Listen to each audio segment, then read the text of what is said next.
जय हिंद दोस्तों, मैं सेबी पंजीकृत सलाहकार नहीं हूं। यह वीडियो केवल शैक्षिक और सूचनात्मक उद्देश्य के लिए बनाई गई है। वोडाफोन आइडिया के बारे में बात करेंगे। क्या सब कुछ बदल चुका है? क्या सब कुछ सही हो चुका है या कुछ चीज़ें और भी बाकी हैं?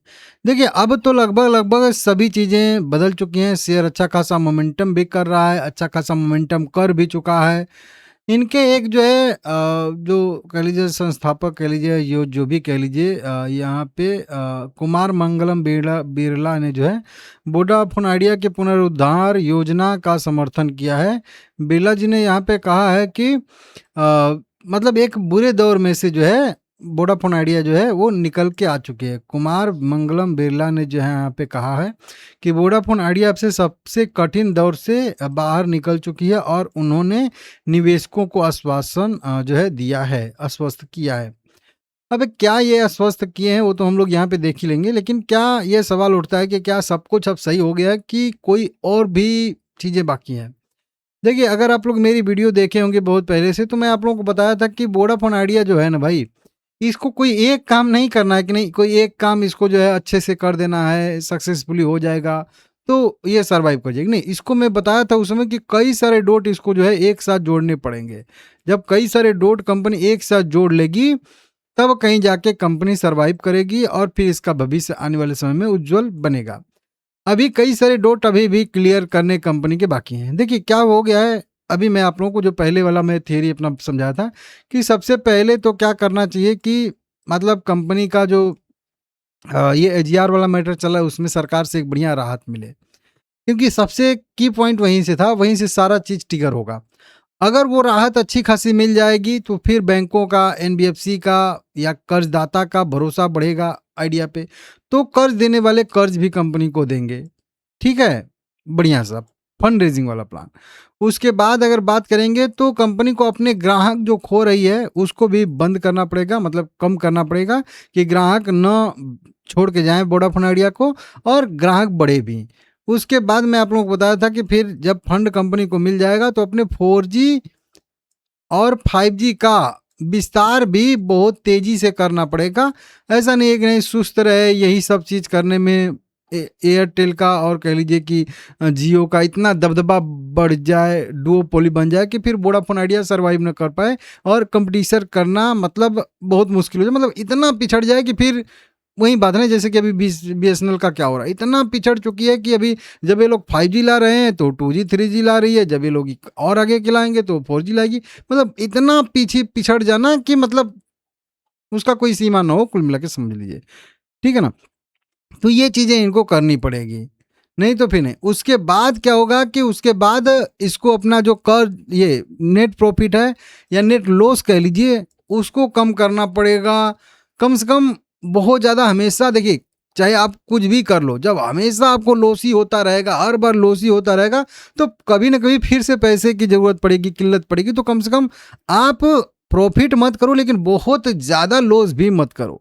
तो ये बहुत सारी चीज़ें कंपनी को करनी पड़ेंगी, या फिर अपना लॉस जल्दी जल्दी कम करो। अब इसमें से 2-3 चीज़ें तो हो चुकी है। एजीआर बकाया का कैलकुलेशन हो चुका है, सरकार से राहत मिल चुकी है, बढ़िया है।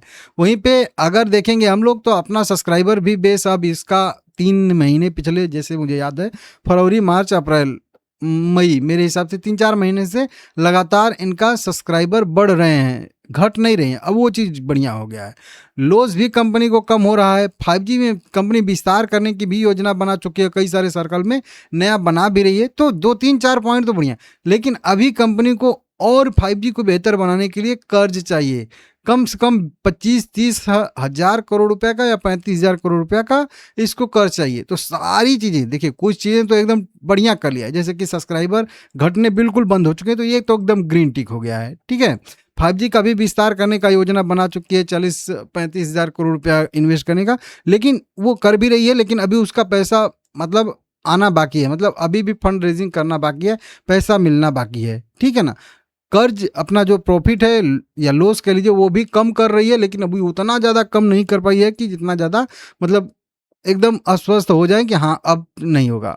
ठीक है ना, अभी 5,000 करोड़ के आसपास अभी भी लॉस हो रहा है, तो वो लॉस कम से कम 1,000 1,500 ऐसे आए, मतलब ब्रेक इवन पॉइंट पे कम से कम आए, तो वो भी अभी करना बाकी है। मतलब 2-3 चीज़ें तो एकदम ओके ओके हो चुके हैं, लेकिन अभी फंड पैसा मिलना बहुत ज़रूरी है। 4G का विस्तार तो कर रही है, लेकिन अभी हुआ नहीं है कुल मिला के, तो उसको भी होना ज़रूरी है। और वो होगा तभी जब फंड मिलेगा, और उसके बाद जो है लॉस कम करना है, और ये सारी की सारी चीज़ें होंगी। सब्सक्राइबर कम घटेंगे, बढ़ेंगे, तो लॉस भी धीरे धीरे कम होगा। तो इनको थोड़ा सा अपना खर्चा वर्चा भी मेंटेन करना पड़ेगा। ये सारी यही ये चीज़ बता रहे हैं कि अपने बुरे दौर से बाहर निकल चुकी है। अभी आप लोगों को बता दूं कि यहाँ पे ऑफिशियल अपडेट आया है, जो कंपनी ने इशुएंस ऑफ जो है वारंट ऑन प्रेफरेंशियल बेसिस पे, मतलब कन्वर्टेबल वारंट इशू करके जो पैसे रेस करने के लिए जो मंजूरी मांगी थी, वो भी मिल चुकी है। और जिसमें यहाँ पे बताया जा रहा है, जो कि इसी में बताया जा रहा है, लेकिन मैं आपको यहाँ पे बता दूं कि लगभग कह लीजिए 4,700 करोड़ रुपए का यहाँ पे इन्वेस्टमेंट बिरला ग्रुप करने वाला है। ये भी इसके लिए एक बढ़िया पॉइंट है, ठीक है ना। और जब प्रमोटर किसी कंपनी में नया पैसा डालते हैं, तो जो पीछे कर्ज देने वाले हैं, जो होल्ड पे डाल के रखे हैं, वो लोग भी थोड़ा सा, उनका भी थोड़ा सा मनोबल बढ़ता है कि हाँ, हमको भी डालना चाहिए। तो अब ये जो है, मतलब 4700 करोड़ रुपए मिलेगा। और इसमें से यहाँ पे बताया भी जा रहा है कि 1700 करोड़ रुपए जो है यहाँ पे धनराशि उपयोग पूंजीगत व्यय में किया जाएगा, और शेष 3000 करोड़ रुपया कर्ज को कम करने में यहाँ पे किया जाएगा। तो इस तरीके से, तो अब लास्ट कह लीजिए, लास्ट का अभी तो 2-3 चीज़ें अभी और भी मतलब वहीं टिक करनी है। टिक तो कर चुकी है, लेकिन अच्छे से उनको जो है ग्रीन टिक नहीं हुआ है कुल मिला के, कह लीजिए, ठीक है ना। लॉस कम करना है, पैसा जितना जल्दी मिल जाए उतना है, क्योंकि वही बात है कि काम खत्म होने के बाद जो है ऑक्सीजन की कोई जरूर मतलब वैल्यू नहीं रह जाती है अपनी ज़िंदगी में, ठीक है ना। तो वो जल्दी से जल्दी जितना पैसा मिल जाए वो यहाँ पे बढ़िया रहेगा। तो इसीलिए यहाँ पे रिपोर्ट निकल के सामने आई है। आप लोग चाहो तो पढ़ो, ठीक है ना, चाहो तो ना भी पढ़ो। एक अभिनव कुमार बेदी को वोडाफोन आइडिया में जो है बिक्री एवं वितरण के जो है अध्यक्ष जो है पद पर पदोन्नति किया गया, मतलब इनको जो है थोड़ा सा प्रमोशन इसका इनका जो है किया गया है। ये भी यहाँ पे अपडेट है, इसको देख लीजिएगा आप लोग। बाकी वोडाफोन आइडिया ठीक है, अभी तो बहुत बढ़िया पॉजिटिव मोमेंट बना हुआ है। ऊपर गई थी, नीचे आई, सस्टेन करके फिर से ऊपर जाना, मतलब एक यहाँ पे अच्छा सा लो भी क्रिएट कर रही है। तो जब तक 13 रुपये 50 पैसे के ऊपर ऊपर है, कोई दिक्कत नहीं है। जब सारे के सारे मूविंग एवरेज क्रमशः रेखा में हो जाते हैं, तो मान के चलिए वो शेयर उतना आसानी से गिरता नहीं है। हालांकि गिरने के लिए तो कहीं से भी कोई शेयर गिर जाता है, लेकिन जब सारे मूविंग एवरेज एक क्रमशः रेखा में, जैसे 20D में ऊपर है, उसके बाद 50, 100, 200, ये एक क्रमशः रेखा होगा, और ये यहाँ से चेंज हुआ है, तो फिर इसके बाद अब शेयर जो है लगभग लगभग अप ट्रेंड में रहते हैं, नॉर्मल देखा जाता है। 16 रुपये का पहला रेजिस्टेंस है, 16 रुपये का रेजिस्टेंस क्लियर करके अगर टिकेगा, तो फिर मैं आप लोगों को ऊपर का भी यहाँ पे रेजिस्टेंस बता दूंगा। लाइक करिए, चैनल को सब्सक्राइब करिए सभी लोग। सपोर्ट 13 रुपये 50 पैसे पे फिलहाल का बनने वाला है, ठीक है, अच्छा है, सब कुछ देखते हैं, ठीक है ना।